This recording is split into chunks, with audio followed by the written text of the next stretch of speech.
आपने अक्सर लोगों को यह कहते सुना होगा कि भारत की संस्कृति नहीं बदलती है। हमेशा से, हजारों सालों से एक जैसी संस्कृति बनी हुई है और बदलाव भी हुए हैं तो बहुत ज्यादा नहीं हुए, और हुए भी हैं तो बहुत धीरे धीरे करके बड़े बदलाव हुए हैं, बहुत जल्दी नहीं हुए हैं। कुछ वैसा ही देश की आर्थिक प्रगति को लेकर के भी नोटिस किया गया था 1950 से 1980 के दशक में। और वहां पर देखा गया कि चाहे युद्ध हो रहे हो, चाहे अकाल आ रहे हो, चाहे 1.25 करोड़ बांग्लादेश से शरणार्थी क्यों ना आ रहे हो, चाहे राजनीतिक परिस्थितियां अच्छी क्यों ना हो, चाहे सरकारें गिर रही हो, चाहे आपातकाल हो, हर स्थिति में अगर औसत निकाल के देखा जा रहा था तो 3.5 से 4% के बीच में जीडीपी की ग्रोथ रेट बनी हुई थी।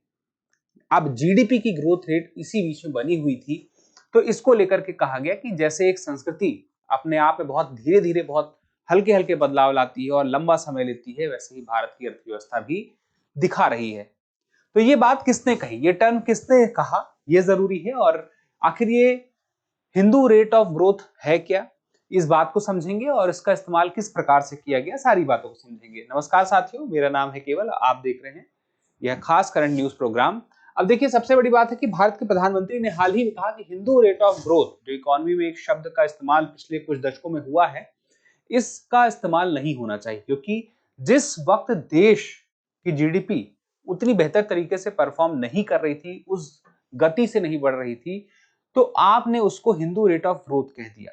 तो इसका मतलब यह है कि भारतीय जो सभ्यता है, संस्कृति है, उसको आप अनुत्पादक कह रहे हैं।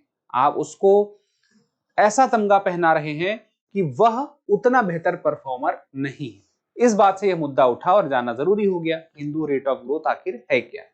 तो सबसे पहले नाम से हम समझते हैं कि यह नाम जो है पहली बार कहां पे आता है। तो प्रोफेसर राज कृष्णा 1978 में दिल्ली में प्रोफेसर थे और इन्होंने टर्म दिया हिंदी रेट ऑफ ग्रोथ। जैसा कि मैंने बताया कि इन्होंने ऑब्जर्व किया कि 1965 का युद्ध हो या उसी टाइम आया बंगाल में अकाल हो, चाहे 1971 का बांग्लादेश के साथ युद्ध हो, या फिर बांग्लादेश के साथ युद्ध के दौरान 1.25 करोड़ आए शरणार्थी हो, चाहे फिर आपातकाल हो, सब में औसत जब निकाल के देखा रहा था तो एक जीडीपी की जो गति थी वो 3.5 से 4% थी। अब बार बार आपको लग रहा होगा मैं क्या बोल रहा हूँ जीडीपी का, तो बहुत सारे लोगों को पता है, बहुत सारे लोगों को नहीं पता है कि जीडीपी क्या है। जैसे मान लीजिए, पहले जीडीपी क्या है वो बताते हैं, फिर ग्रोथ रेट का मतलब पता चलेगा। किसी देश में अंतिम वस्तुओं और सेवाओं का कुल मूल्य, वह जीडीपी कहलाता है, ग्रॉस डोमेस्टिक प्रोडक्ट, सकल घरेलू उत्पाद। तो यह जो है सकल घरेलू उत्पाद, यहां पे वस्तु भी आएंगी, उनका मूल्य भी आएगा और सेवा आएगी। तो इसके आधार पर तय होता है किसी देश में आर्थिक गतिविधि कितनी है। आर्थिक गतिविधि ज्यादा होगी तो वस्तु और सेवा ज्यादा आएंगी, ज्यादा वस्तु बनेंगी, ज्यादा सेवाएं दी जा रही होंगी, तो उसका मूल्य बढ़ेगा। तो जीडीपी जितनी बड़ी है, उस देश की आर्थिक व्यवस्था, आर्थिक स्थिति बहुत तेजी से ग्रो कर रही है।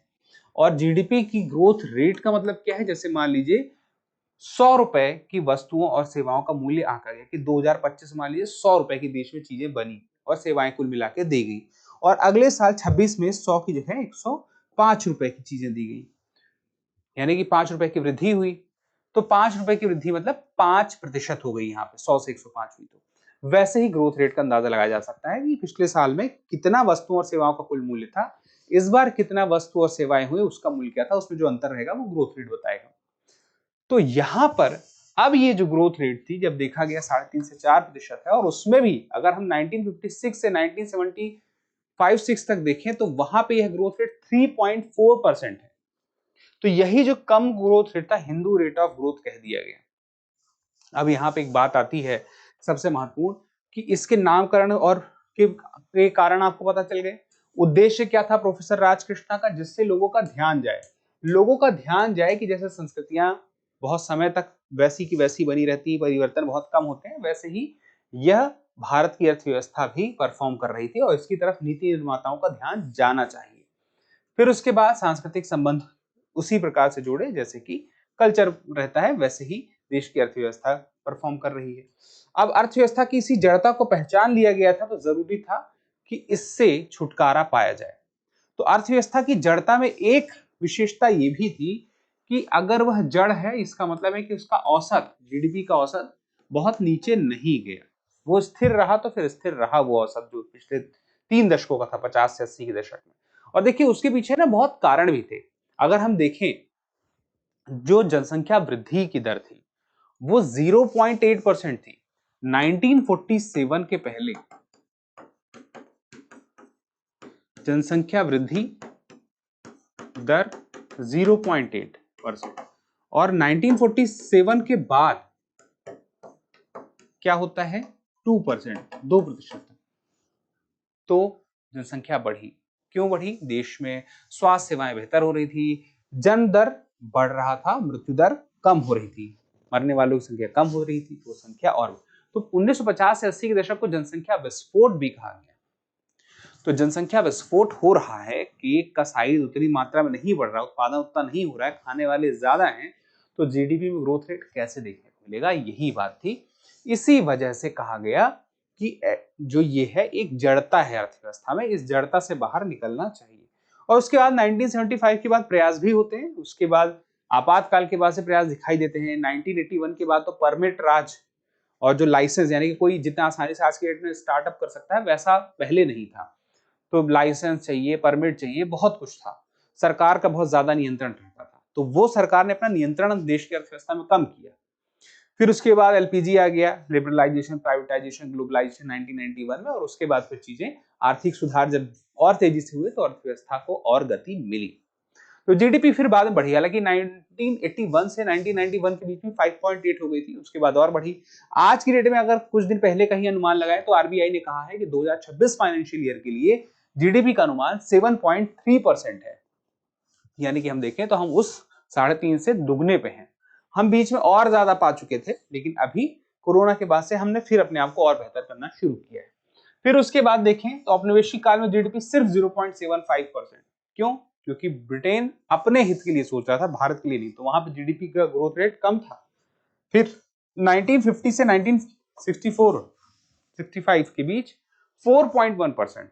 तो ये नेहरूवियन एरा, कुछ लोग कहते हैं कि ये जो हिंदू रेट ऑफ ग्रोथ है और नेहरू जो थे भारत के पीएम, उनका जो समय था प्रधानमंत्री होने का, इन दोनों में कनेक्शन है। तो वैसा भी नहीं दिखता, क्योंकि वहां पे 4.1 दिखता है जो 50 से 64-65 का समय था। फिर उसके बाद हम देखें तो 1956 से 1975 वही जो 65 अकाल, फिर युद्ध चीन के साथ, फिर बांग्ला पाकिस्तान के साथ युद्ध, फिर उसके बाद शरणार्थी आने, तो वहां पे थोड़ा सा डाउन हुआ, उसकी वजह से ये 3.4 रहा 1956 से 1975 तक। अब लेकिन बाकी देशों की हम बात करें तो ऐसा नहीं कि बहुत ज्यादा अंतर में थे। हम देखें तो बहुत सारे देश एशिया के भारत से पीछे ही थे, बड़े बड़े देश पीछे थे, कुछ देश आगे थे, जैसे दक्षिण कोरिया, ताइवान, ये 7 से 10% तक ग्रोथ रेट उस समय पे ले रहे थे, उस 50 से 80 के दशक के बीच में। जबकि जापान, अमेरिका, ब्रिटेन, इन सब का ग्रोथ रेट कोई बहुत ज्यादा नहीं था। तो चलिए, मुख्य बात यही थी कि पता चले कि हिंदू रेट ऑफ ग्रोथ किस वजह से, किस खास दर को कहा जा रहा था, किस खास समय के लिए कहा जा रहा था। एक धीमी जीडीपी की ग्रोथ को लेकर के जब कहा गया, वो एक खास दौर था, अभी के लिए नहीं कहा जा रहा है। तो अब यहाँ पे एक छोटा सवाल है कि ये हिंदू रेट ऑफ ग्रोथ का जो नाम है, ये टर्म है, ये किसने कहा? आपके ऑप्शन है अमर्त्य सेन, बी अरुण कुमार, फिर उसके बाद सी है राज कृष्णा, और डी है इनमें से कोई नहीं। तो इस सवाल का जवाब जरूर दीजिएगा, क्योंकि जब आप जवाब देते हैं तो हमें और बेहतर करने की प्रेरणा मिलती है। धन्यवाद। अब एग्जाम की तैयारी को और बेहतर करने के लिए हमारे चैनल को लाइक, शेयर और सब्सक्राइब करना ना भूलें।